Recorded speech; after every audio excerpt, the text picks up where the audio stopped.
Please welcome Erica Rolfson-Schultz, Chief Revenue Officer, New Relic. All right. Good afternoon. Good afternoon. So great to be here. Thank you to the SaaStr team for having me today. I'm the Chief Revenue Officer at New Relic, Erica Schultz, and I'm here to share with you a bit about our journey of moving into the enterprise space. Some lessons learned, some the hard way, and a number of things that we fortunately did right along the way. And so let's dive in. So first, a little bit about New Relic. You may have heard the name. You may not know exactly what we do. New Relic powers our customers' digital transformations. We tend to find that there are three key technology initiatives that we can help our customers with when they're undergoing a digital transformation. The first is a migration to the cloud. The second is adoption of DevOps practices. And the third is a focus on a digital customer experience. So we spend a lot of time working with our customers around these use cases as they're taking on massive digital transformations. A little bit more about our journey to the enterprise. So we are almost an 11-year-old company. We went public in December of 2014, so a little more than 4 years ago. Today we have more than 17,000 customers, including 50% of the Fortune 100. And the 17,000 customers are broken up into what we would call about 2,000 enterprises, and you see a lot of our current customers up there, and 15,000 disruptors. So many of these are born digital companies and fast-growing, disrupting their market space. And we love the diversity in our customer base of both the many traditional enterprises and fast-growing enterprises, as well as the disruptors. Both sides benefit from learning from each other. And we operate at great scale. We ingest more than 2 billion events and metrics per minute as we're providing observability to our customers about what's going on in their application and infrastructure environments. So we're operating at great scale, more every day as we serve the enterprise market even more. So on our journey to $1 billion in revenue, that's the number that we have out there. We've communicated to the street, for example, that we'll be $1 billion in revenue by the end of our fiscal 22. As we talk about that journey, the enterprise has been the growth engine for the last several years. So when I started at the company about almost 5 years ago, we were about 50 million in revenue, still private, and about 25% of our revenue was coming from the enterprise space. Fast forward to today, we've crossed the 400 million revenue mark, and we actually, that was at our last earnings announcement about 90 days ago. We announced tomorrow. But we've crossed that line, and now we're at about 55% of our revenues coming from the enterprise. So we've gone through a pretty massive transformation as we've taken on the enterprise market. A little bit of perspective in terms of feet on the street. Of course, people are our most valuable asset. And back in 2014, this was the global presence of New Relic. We had a headquarters office in San Francisco, and we also have our engineering headquarters in Portland, Oregon. But virtually all of our salespeople in 2014 were located in San Francisco. It was an inside sales team calling on all regions around the world. And fast forward to today, we have more than 12 global offices. We have an ever-growing relationship with WeWork. And we have, as part of our enterprise transformation, we've put more and more feet on the street in local markets where our customers are located. So our enterprise transformation has certainly grown our global presence around the world, which has been a really exciting dimension of it. So that's a little bit of a panorama of where we've been and where we are now. Let's talk about 5 critical lessons when scaling to the enterprise. And as I mentioned, we've learned a lot along the way. Sometimes, fortuitously, we made some great decisions. Sometimes we didn't make some great decisions and we had to learn the hard way. So hopefully I can share some lessons with you. Enterprise is a company sport. So I believe so strongly in this. And this was a really common refrain when we started moving into the enterprise 4 or 5 years ago. You heard us saying this a lot around the company. And the reason we did is because we didn't want anyone to believe, mistakenly, that moving into the enterprise is only about taking the same product you've always taken to market, just to a different target market, or only about putting enterprise feet on the street in those local markets closer to your customers. When you transition into the enterprise, there's a lot of transformation that happens around the company. Just about every function in the company will have to transform, and some, I would say, even have to re-platform. So what do I mean by that? Let me dig into a couple of examples. I'll start with some of the easy ones on the sales side. Your sales organization may go from being primarily hub-based or inside sales-based to having more of a field presence, as we did. We also invested around those field account executives, more technical sales, pre-sales, and eventually customer success and post-sales. So that changed a lot. When we were SMB focused in the early years, our sales cycles were quick. They were weeks, maybe months, but the vast majority of bookings in a quarter came from pipeline generated in that quarter. That changes quite a bit when you move to enterprise. And so changing your expectations, your comp plans, and a number of things change quite a bit on the sales side. So there are a lot of changes that happen on the sales side. Marketing also goes through quite a transformation when you start to shift to the enterprise. In the early days, when you're focused on the SMB, and especially in those early years of the company, marketing's role is all about getting a brand awareness, getting the word out there, making your name be known. And probably when you look at your sales and marketing spend, the majority of it is going to marketing. The CMO plays a really critical role in terms of creating that top of funnel, and most of your sales are probably coming in. Most of your sales are actually bought versus sold. As you move into the enterprise, that dynamic changes quite a bit. Marketing will literally have to kind of scoot over and make room at the table for the sales function. The partnership between marketing and sales becomes so important, and the sales team becomes such an important constituency for the marketing team to create awareness with and to enable. And the budget will change pretty dramatically. So you'll start to see more of your spend, your sales and marketing spend, go toward those field sales reps and technical pre-sales folks, and your marketing spend accordingly will probably have to come down. Your marketing mix changes quite a bit. You're looking at creating more assets, selling assets to enable your sales team. When I started at the company 5 years ago, we didn't have a pitch deck. The product was the pitch, and I'll talk about that in a little bit. But that was a really a big change, and we introduced things like a field marketing team. So those were a couple changes on the marketing side. Product org changes quite a bit as well. And as one chief product officer shared with me, he said, when we made the transition from SMB to enterprise, we went from being kind of in control of our own destiny and certainly of our own time. We had our own roadmap, we were driving it. And he said, we took customer input, but it was kind of like putting a little wooden suggestion box out, and people could drop note cards in. We might read them, we might not. When we got into the enterprise, a lot of things changed. We had to figure out how to go get out in front of the enterprise customers and get comfortable taking their feedback. We had to develop empathy for those customers, and I'll talk more about that in a minute too. And we had to go from being totally in control of our own destiny to incorporating more customer feedback into our roadmap and getting really comfortable with that. So big changes on the product side as well. I could go on. There are other ways that other functions in the company change as you move into the enterprise, but hopefully that gives you a flavor.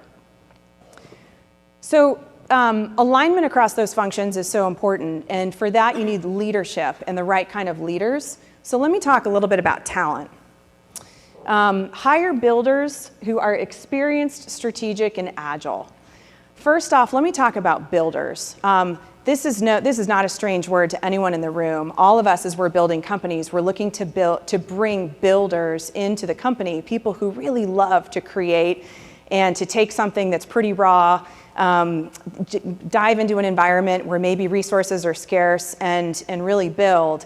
And as you move into the enterprise, that is absolutely still true. And the reason I point that out is because we tend to want to go hire people who are experienced and strategic in the enterprise and maybe hire a lot of folks out of big tech companies. And that is the right move to make. But you also have to apply a filter to that talent to make sure that those experienced and strategic folks also really like to build.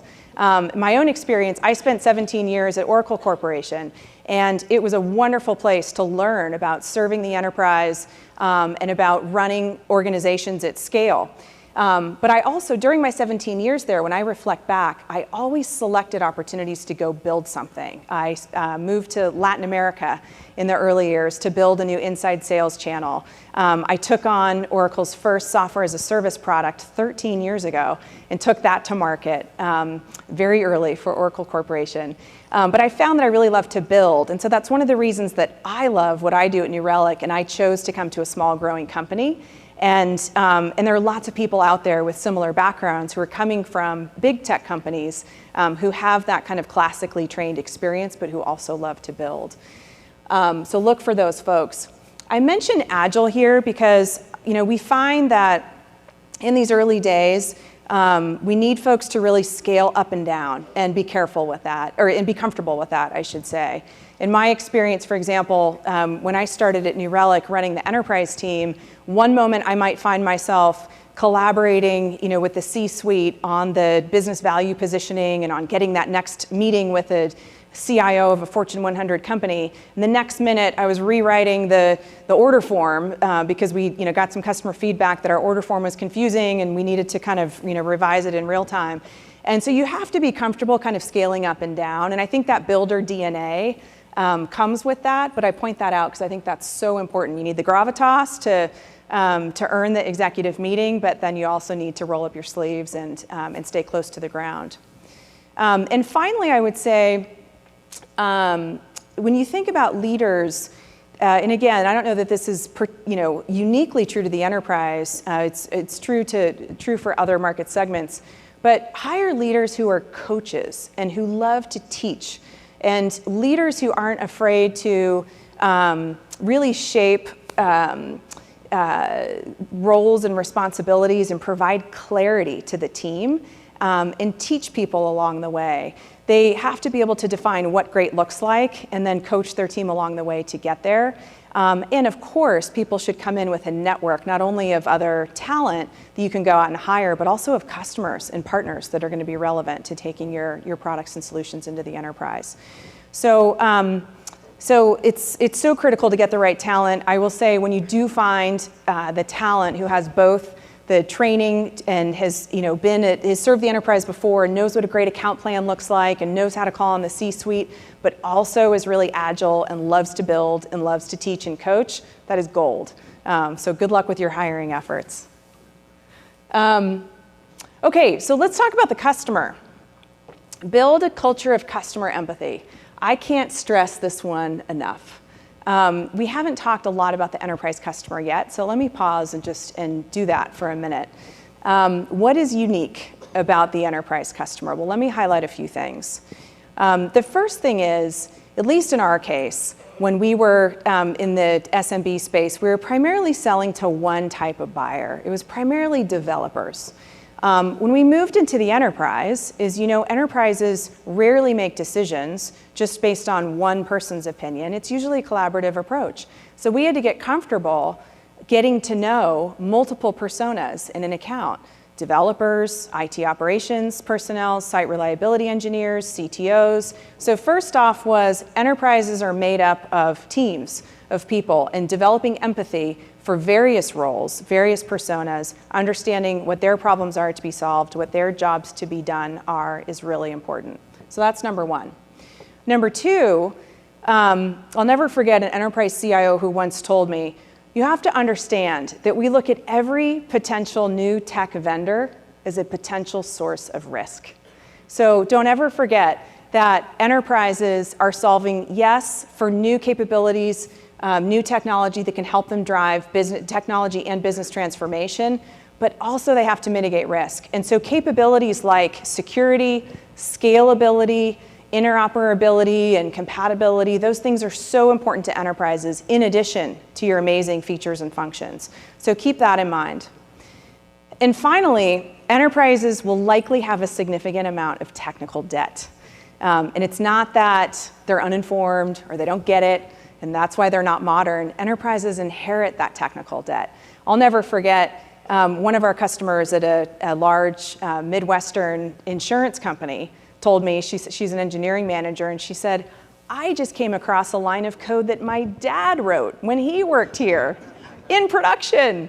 And so enterprises are dealing with a lot of legacy, and you have to meet customers where they are. Again, it's have empathy for how challenging it is to drive technology transformation when you're saddled with a lot of technical debt. We made a mistake once when we were competing for a Fortune 100 company's business, and we were asking the customer about his technology environment.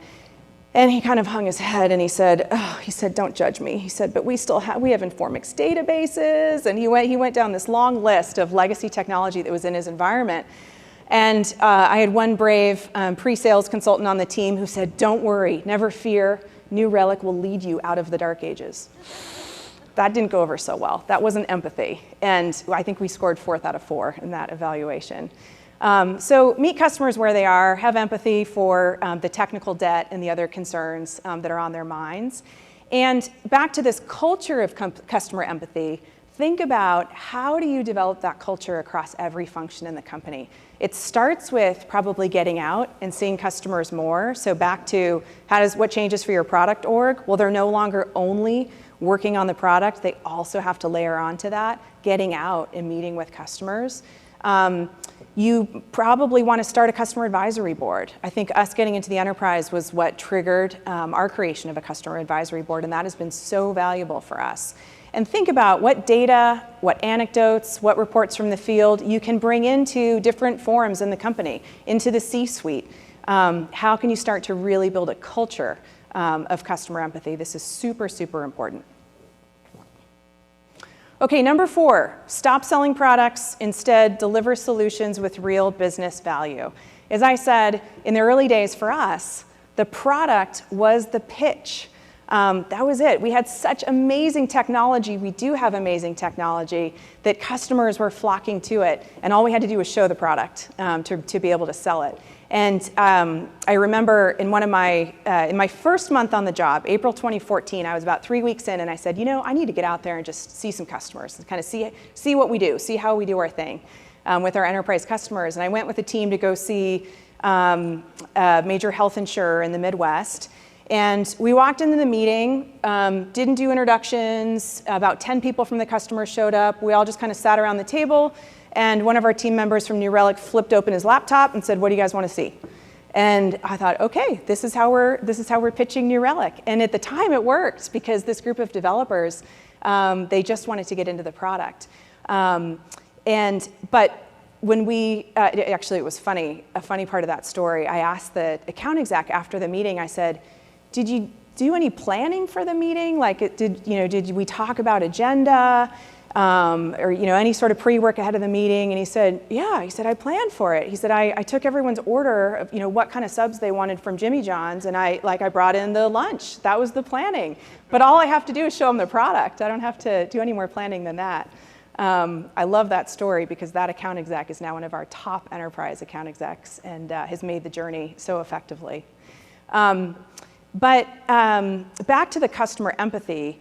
You take that amazing product that you have that customers are so drawn to, and you just have to connect it to the problems to be solved, the jobs to be done by those various personas that are in the room, or maybe that aren't in the room. But really connecting the what and the how with the why it matters and why it solves business problems, that's the leap to make. And that's where we did a lot of hard work with our marketing team, with our product management team, with our executive team, trying to make those connections. Okay, we know we have great tech. What big problems does it solve?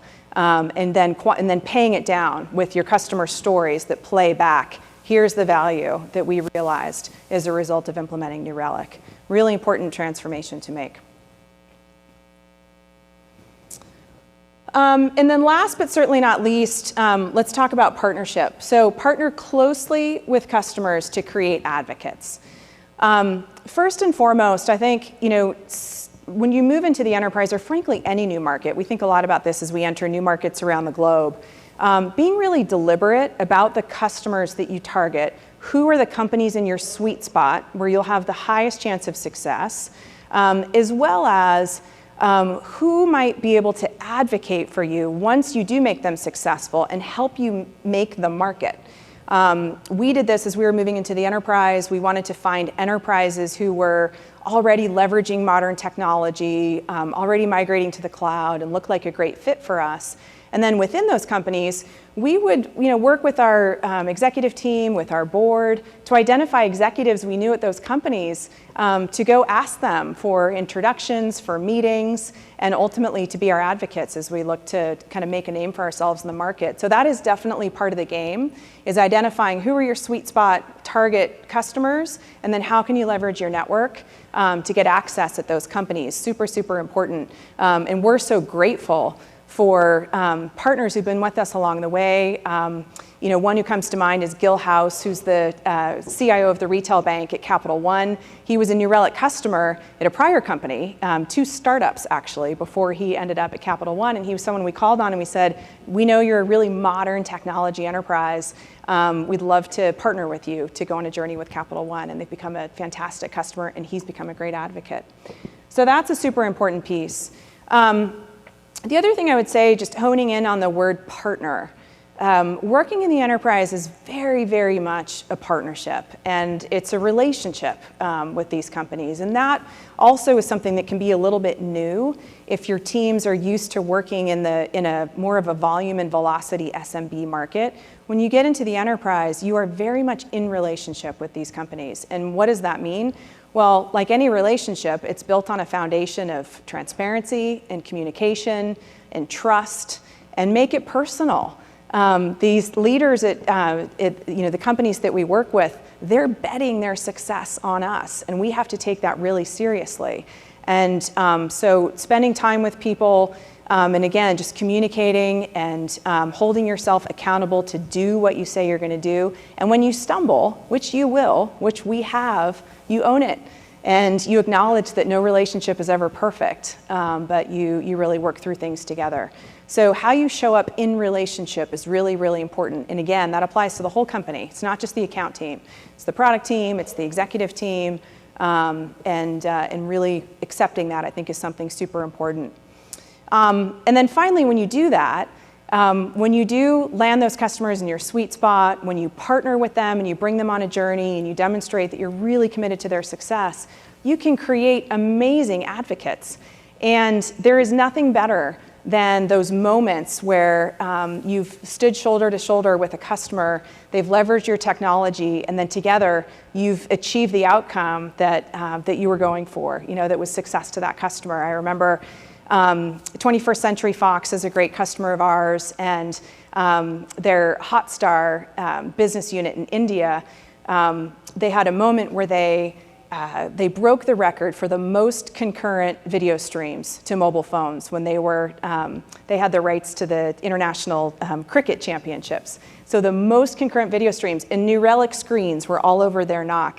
And we were a key partner to them. And so the customer texted us a picture. He said, here you are in our NOC as we're breaking this record for the most concurrent video streams. That's a moment that we're so proud of. Or when a chief technology officer of a major global retailer tells me after their peak season, for the first time ever, they achieved 100% uptime through the retail season, the peak season. And that was thanks to partnership with New Relic and leverage of our technology. Those are moments that need to be celebrated. And we do that quite a bit internally to remind the company of here's why we're in this. We're in this to see our customers achieve these milestones and achieve their success. So that's been really powerful. So those are the 5 lessons I thought I'd leave you with. There are many more.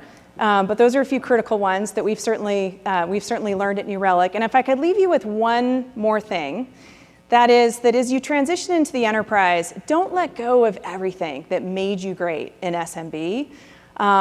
There are some things, some secret sauce things that likely helped you achieve your success in SMB that are also still not only valuable in the enterprise, but so core to who you are.